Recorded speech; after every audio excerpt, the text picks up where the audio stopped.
28 years. A quick glance at his watch confirmed it. 28 years to the date, Blitz thought as he strolled along the cobblestone. Of all the memories this street has, at least I was there for the wall, Blitz thought. Indeed, it was November 9th, 28 years since Berlin was made whole again, and the madness of the Soviet rule of Eastern Germany ended. He remembered being in the crowd as the first swing of a sledgehammer declared the Second World War over at last. What better time to take my month off, Blitz muttered to himself as he continued his walk. It's nice being out of the uniform, he mused. It's been forever since I wore these jeans. He moved his arm slightly to know the sensation of sleeve room in his sports jacket.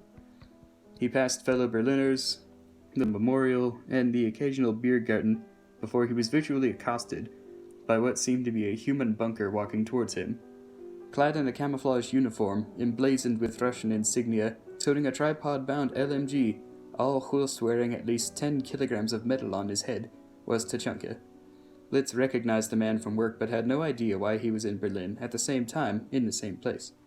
Blitz thought to himself, damn, I hate seeing people outside of work. Since I'm in street clothes, he may not recognize me.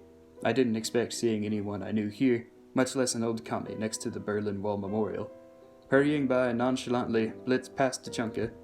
All was quiet until the silence was shattered by an earth-rumbling, "Zdravstvuyte, Elias!" Despite all his training and experience, Blitz was caught off guard by the greeting, even more so by hearing his own name. Blitz spun around and replied, "Hello, Tachanka. Nice seeing you here, in full uniform." The walking bunker of a man let out a hearty chuckle. "You know what they say, you never leave the job." "At your age, I suppose that means a lot more," Blitz said. "What brings you to Berlin?" "I felt like reliving old memories. I was stationed at one of old guard posts along the wall before you tore it down," Tachanka remarked. Blitz wasn't sure if this was a challenge, but decided to act as if it weren't. "Funny thing, I was here for the same reason. Of course, I was on the other side of the wall." Tachanka's eyes lit up within his helmet.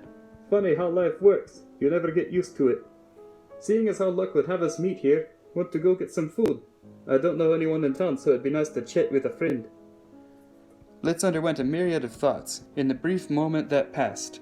Sure, but considering the day in our nation's history, let's go for Italian food. I know a good place downtown. Dinner had passed quickly over friendly reminiscing. Times that had gone well, times that had gone bad. All the memories of Wildwurst and Shibuya passed. As the meal came to a close, they realized they had much in common. They were both there to see the wall fall, and were both there now to remember its collapse. Despite which side they were on then, they were on the same side now. As they exited the restaurant, the conversation had remained steady. Standing in front of the door, Blitz said hesitantly, "While you're here, you might as well come back to my apartment for a few drinks. I don't know if you've heard, but we have decent beer here." "The stories never end about you Germans and your beer. Real men drink vodka," Tachanka boasted. Seeing Blitz taken aback, Tachanka changed his tone. "But I've never tried a German beer. I'd like to see if it can beat the Czech." Blitz took the invite and returned the chuckle from earlier that day. "Will it? You're in for it now, friend." The two disappeared into the darkness and fog of late-night Berlin until they arrived at Blitz's apartment, thoroughly damp from the humidity. "Nice place," Tachanka said before being cut off. "I'm getting the beers. You want light or dark?" Tachanka thought about vodka. "Light," he replied. Blitz returned with 6 beers in hand. Clearly, he expected the night to go on much longer. As time passed and the conversation flowed, Tachanka noticed something about the apartment. "Elias, where's your wife? I've heard so much about her around the office, and I was hoping to meet her." Blitz blushed and turned away. "Don't go telling Mike, but I don't actually have a wife."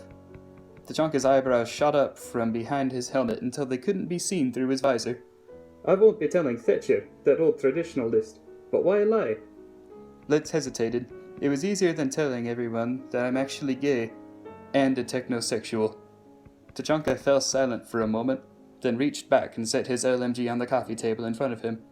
Looking over, he saw Blitz sprout a chub in his tight-fitting jeans. "It may be the beer, or that I added vodka to my beer, but seeing as how no one knows we're here..." Blitz lunged across the couch, landing on Tachanka's strong, wide chest, looking into his eyes through his helmet visor. Blitz knew exactly what he wanted to do. He only needed Tachanka's affirmation. Gazing into his eyes, he saw the feeling return. "Do you think I have time to use the bathroom first?" Blitz said in anticipation. Tachanka pulled Blitz closer. "No." I prefer my LMG mounted and loaded.